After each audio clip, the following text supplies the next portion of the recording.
കുറേ ദിവസമായി നമ്മൾ വീഡിയോ ഇട്ടിട്ട് കേട്ടോ. വീഡിയോ ഇടാതിരിക്കാനുള്ളൊരു കാരണമാണ് കേട്ടോ ഇത് മുഖത്ത് ടേൺ അടിച്ചതാണ് കേട്ടോ. മുഖം മൊത്തം പൊള്ളിപ്പോയി, ആകെ നീരൊക്കെ വെച്ച് ഭയങ്കര പ്രശ്നത്തിലായിരുന്നു 1-2 ആഴ്ചയായിട്ട്. ഇത് നാട്ടിലല്ല കേട്ടോ, അത് മുംബൈയിലാണ്. അത്ര ചൂടൊന്നും ഉണ്ടായിരുന്നില്ല, പെട്ടെന്ന് അങ്ങോട്ട് ചൂട് കൂടിയത് അറിഞ്ഞില്ല. ഒരു 10 മിനിറ്റ് മാത്രമേ വെയിലത്ത് പോയുള്ളൂ. മുഴുവനായിട്ടും വെയിൽ കൊണ്ട കൈ, കാല്, കഴുത്ത് എല്ലായിടത്തും നന്നായിട്ട് പൊള്ളി. അപ്പോൾ എല്ലാവരും ശ്രദ്ധിക്കണം. നാട്ടിലാണെങ്കിലും എവിടെ ആണെങ്കിലും വെയിലിന് നമ്മളിപ്പോൾ പേടിക്കേണ്ട ഒരു അവസ്ഥയാണ് കേട്ടോ. കഴിയുന്നതും സൺസ്ക്രീൻ തേക്കുക, മാസ്ക് ഇട്ടിട്ടൊക്കെ പുറത്ത് പോവുക, ഫുള്ള് കവർ ചെയ്തിട്ടൊക്കെ. ഇത് വന്നു കഴിഞ്ഞിട്ടുണ്ടെങ്കിൽ ഭയങ്കര പ്രശ്നമാണ്. നമ്മൾ തൊലി ഫുള്ളിങ്ങനെ അടർന്നു പോവും, നമുക്ക് ഭയങ്കര ക്ഷീണമായിരിക്കും.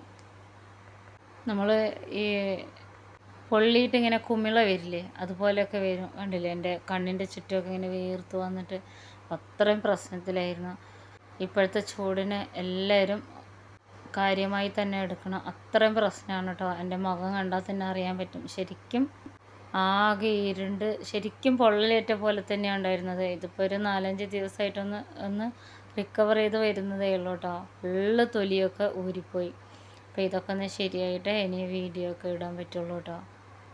നമ്മുടെ ടേൺ അടിക്കുക എന്ന് പറയുന്നത് അത്ര നിസ്സാരമായിട്ട് ആരും എടുക്കരുത്. ഭയങ്കര പ്രശ്നമാണ്. നമുക്ക് ഹെൽത്ത് ഇഷ്യൂസ് വരെ നമുക്ക് ഇതിനോടകം വന്നു കഴിഞ്ഞിട്ടുണ്ട്.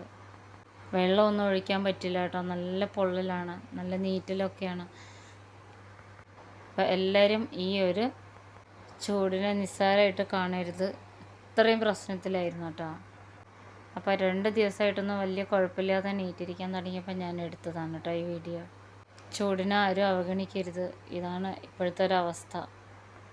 ശരിക്കും പേടിച്ച് പോകും കേട്ടോ.